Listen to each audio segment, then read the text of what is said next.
Salut à tous et bienvenue sur votre chaîne Real Madrid Info. Voici une toute nouvelle vidéo dans laquelle nous allons parler de les dernières infos du Real Madrid. Voici les grands points nous allons développer. Premièrement, Bellingham, la vidéo scandale fait surface. Ensuite, la pique de la presse espagnole à Mbappé. Et, Carlo Ancelotti lance un avertissement cinglant à Endrick. Et d'autres infos du Real Madrid. Je vous explique tous dans quelques secondes. Donc, restez juste qu'à la fin de la vidéo pour ne rien manquer. Mais avant tout, abonne-toi si c'est la toute première fois que tu nous suis sur cette chaîne, et activez la notification afin d'être à la une de toutes nos vidéos d'actualité comme celle-ci, donc n'hésite pas à lâcher un gros pouce bleu et quitter votre commentaire. Si c'est fait les amis, on y va. La nouvelle malédiction du Real Madrid. Avec un effectif légèrement remanié, les Madrilènes connaissent un début de saison qui fait débat en Espagne. Certes, les hommes d'Ancelotti restent invaincus en ce début de saison, prolongeant au passage une série d'invincibilité qui dure depuis 50 matchs maintenant, toutes compétitions confondues, mais le plus grand club du monde n'échappe pas aux critiques pour autant. Face à l'Espagnol ce samedi, qui plus est au Santiago Bernabéu, le Real Madrid a encore failli dans un domaine qui ne lui faisait pas vraiment défaut ces dernières années, ouvrir le score ou au moins marquer en première période. En effet, une sorte de malédiction semble frapper les Madrilènes en ce début d'exercice 2024-2025. Sur les 8 matchs disputés depuis le début de la saison, une seule fois seulement les Merengues ont réussi à faire trembler les filets dans les 45 premières minutes. Une statistique alarmante et forcément révélatrice des maux qui touchent la Casablanca depuis le lancement des compétitions, domestiques comme européennes, en août dernier. Ancelotti a déjà été sondé à plusieurs reprises sur ce souci, rétorquant chaque fois que chaque problème avait sa solution. Force est de constater que cette solution, les Madrilènes ne l'ont pas encore trouvée. Du moins pas encore ce soir devant leurs supporters pour la réception de l'Espagnol Barcelone. C'est en effet la 7e fois en 8 rencontres cette saison que le Real reste muet en première mi-temps. Et pourtant, ce n'est pas faute d'avoir essayé. Car comme le relève Opta, le Real Madrid a tenté 14 tirs au cours des 45 premières minutes contre son rival du soir, soit son plus grand nombre de tirs en première mi-temps d'un match à domicile en Liga sans marquer depuis août 2019. L'autre information. Bellingham et Carvajal incertains face à Alaves. Les deux Madrilènes sont touchés et vont probablement manquer le prochain match du Real Madrid, affirme Relevo. Depuis le retour de Jude Bellingham, le jeu au milieu de terrain reprend des couleurs. Le milieu l'ancien de Dortmund a encore signé une belle prestation hier et grandement participé à la victoire des siens. Seul souci, l'Anglais s'est à nouveau fait mal à l'épaule, celle qui lui pose tant de problèmes depuis près d'un an maintenant, hier lors d'un duel sur la pelouse du Bernabéu. Bellingham a toujours joué avec une protection d'épaule. Il y a un mois, il l'a enlevé parce qu'il allait mieux, mais aujourd'hui, le problème est réapparu. Nous verrons ce qu'il en sera demain. Je pense qu'il n'y aura pas de problème, même s'il doit faire attention à lui, évidemment, tels furent les mots d'Ancelotti à propos de Bellingham. Ce dimanche, la préoccupation est de mise à Madrid pour l'international anglais. Le journaliste Jorge Picon, du média Relevo, révèle même que l'international angolais va manquer le prochain rendez-vous des Merengues en Liga, la réception du Deportivo Alaves mardi soir. Le numéro 5 madrilène n'est pas le seul concerné par cette probable absence. Autre joueur à être sorti touché du match contre l'Espagnol, le latéral droit Dani Carvajal. Il est blessé, même si c'est un coup, ce n'est pas très grave, a tenté de rassurer Ancelotti en salle de presse après la rencontre. Carvajal et Bellingham, deux absences très probables donc pour la prochaine journée de Liga, qui viendrait s'ajouter à celle déjà confirmée de Camavinga, Brahim et David Alaba. En revanche, Relevo assure que la présence de Jude et Dani pour le derby, le 29 septembre face à l'Atlético, n'est pas menacée. L'autre information. Rodrigo, on veut rester invaincu toute la saison. Rodrigo Goes a grandement participé à la large victoire des Madrilènes sur l'Espagnol ce samedi, étant d'ailleurs élu homme du match par la Liga. Il s'est exprimé après la rencontre. Gagner avec ce maillot est toujours très important et c'est notre objectif.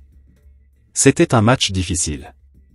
L'entraîneur est un peu en colère contre nous parce que nous ne marquons des buts qu'en deuxième mi-temps. Aujourd'hui, nous avons encaissé un but mais nous avons été assez calmes pour marquer, a-t-il déclaré sur Real Madrid TV. Heureux d'avoir marqué le deuxième du Real, Rodrigo a remercié son compatriote Vinicius pour sa magnifique passe décisive de l'extérieur du droit. Il y a une très bonne ambiance dans le groupe, il y a beaucoup de respect entre nous tous qui avons le même objectif et nous sommes concentrés.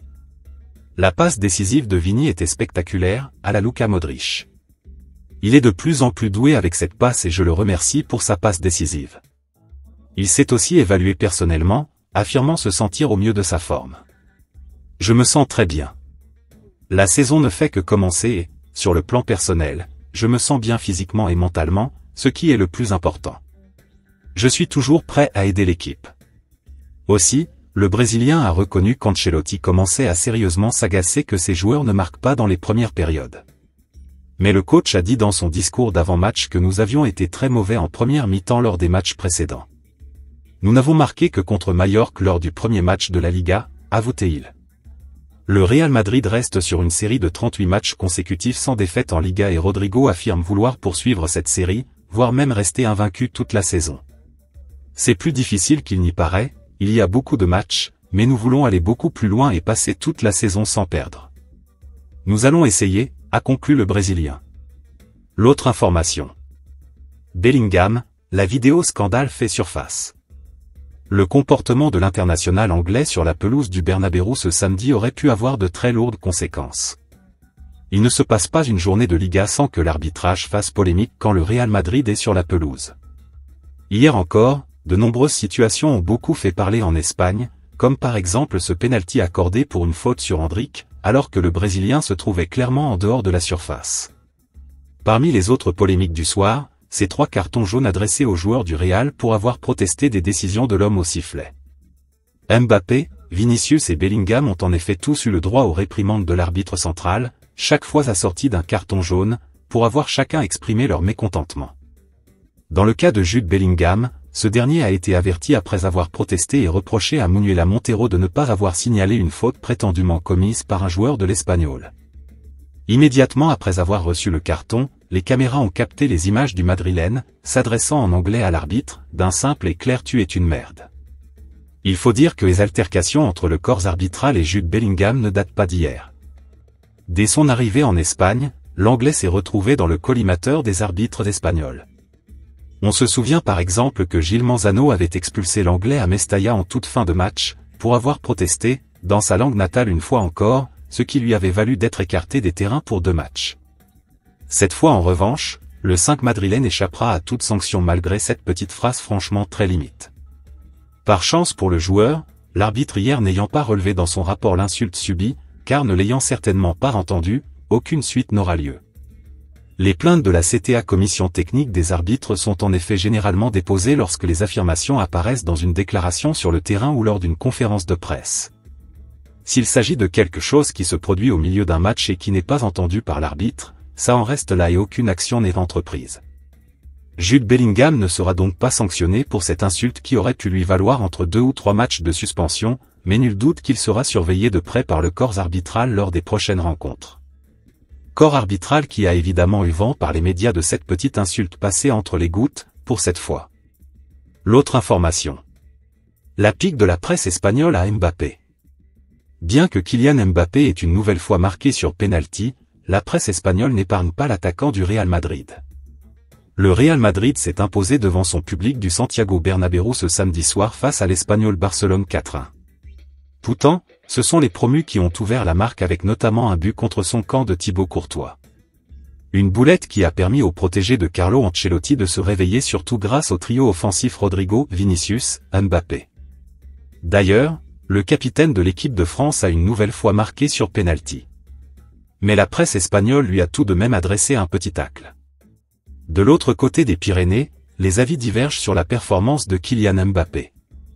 Pour Marca, Mbappé doit améliorer sa finition. Avec un peu plus de précision, il sera impossible de l'arrêter. Le Français a frappé 11 fois au but pour un but sur penalty.